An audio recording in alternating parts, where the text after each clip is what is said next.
క్రీస్తునందు ప్రేమైన సహోదరి సహోదరులకు యేసుక్రీస్తు నామములో శుభములు. దేవుని యొక్క నూతనమైన కృప మీకు కలుగునుగాక. ఈరోజు దేవుడు మనకిచ్చిన మాట హెబ్రీయులకు రాసిన పత్రిక 3వ అధ్యాయం 10వ వచనం. కావున నేను ఆ తరము వారి వలన విసిగి వీరెల్లప్పుడూ తమ హృదయాలోచనలో తప్పిపోచున్నారు, నా మార్గములను తెలుసుకొనలేదు. ఈ మాటలు పౌలు గారు హెబ్రీయులకు రాసిన పత్రికలో తెలియజేస్తున్నట్లు మనం ఇక్కడ చూడగలం అన్నమాట. ఇక్కడ అన్నారు కదా, కావున నేను ఆ తరము వారి వలన, కావున నేను ఆ తరము వారి వలన అనంటే ఈ తరము వారి వలన అనంటే ఇస్రాయిల్ గురించి ఇక్కడ తెలియజేస్తున్నట్టుగా మనకు అందరికీ తెలుసు అనమాట.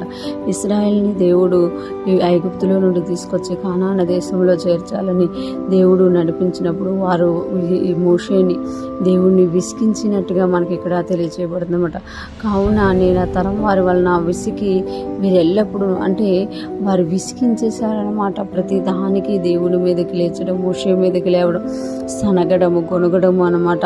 దేవుని వైపు చూడకుండా ప్రతి దానికి కూడా ఒక అంటే ప్రశ్నలాగా చేస్తే ఒక ప్రశ్నలాగా సనిగేవారుగా ఉండేటసరికి దేవుడు అంటారు కదా, నేను ఆ తరం వారి వలన విసిగిపోయాను అని అంటామట. ఇంకొకటి అంటారు కదా, దేవుడు వాగ్దానం చేసి దాన్ని నెరవేర్చడానికి ఆయన గొప్ప సూచక్రియలు మహత్కార్యాలు చేసినప్పటికీ వారు వాటి యందు ఉంచుకుంటా నమ్మిక ప్రతిసారి కూడా దేవునికి మోషేకి విరోధంగా వారి స్వరాలను ఎత్తినట్టుగా మనం చూడగలమట. అందుకే ఇక్కడ అన్నారు కదా, వీరు ఎల్లప్పుడూ అంటే ఎప్పుడు కూడా అంటే ఎల్లప్పుడూ కూడా తమ హృదయ ఆలోచనలో తప్పిపోతున్నారు.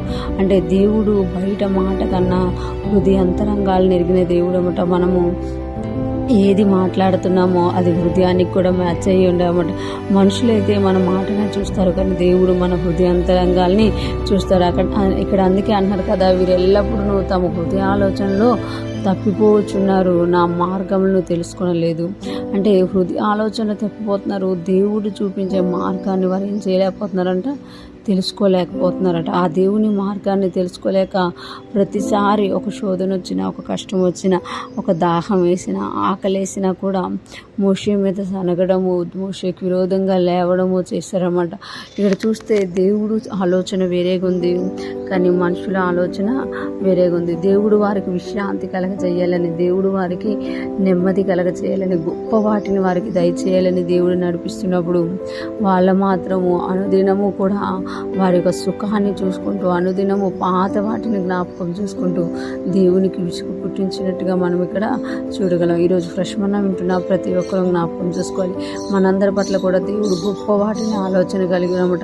ఎప్పుడైతే మన మార్గాల్లో మనం వెళ్తున్నప్పుడు శోధన వచ్చినా, కష్టం వచ్చినా, నష్టం వచ్చినా మనం వాటిని చూసి దేవునికి విరోధంగా మాట్లాడడం కాకుండా వాటి విషయంలో దేవునికి ప్రార్థించి వాటిని జయించేవారుగా మనం ఉన్నప్పుడు దేవుడు మన కొరకు కొంచెం గొప్ప వాటిని మనము స్వతంత్రించుకోగలుగుతాము. ఈరోజు ఫ్రెష్ మనం ఉంటున్న ప్రతి ఒక్కరము కూడా ఆ తరము వారి వల్లే విసిగించే వారంగా కాక, హృదయ ఆలోచనలో తప్పిపోయే వారంగా కాక, దేవుని యొక్క జ్ఞాన కృపను ఎరిగిన వారమై, ఆయన బోధిస్తున్న దాన్ని గ్రహించిన వారమై, ఆయన మార్గములలో సాగిపోతూ ఆయన మన కొరగుంచిన గొప్ప వాటిని పొందుకుందుముగాక, దేవునికి మహిమకరంగా జీవించుదుముగాక.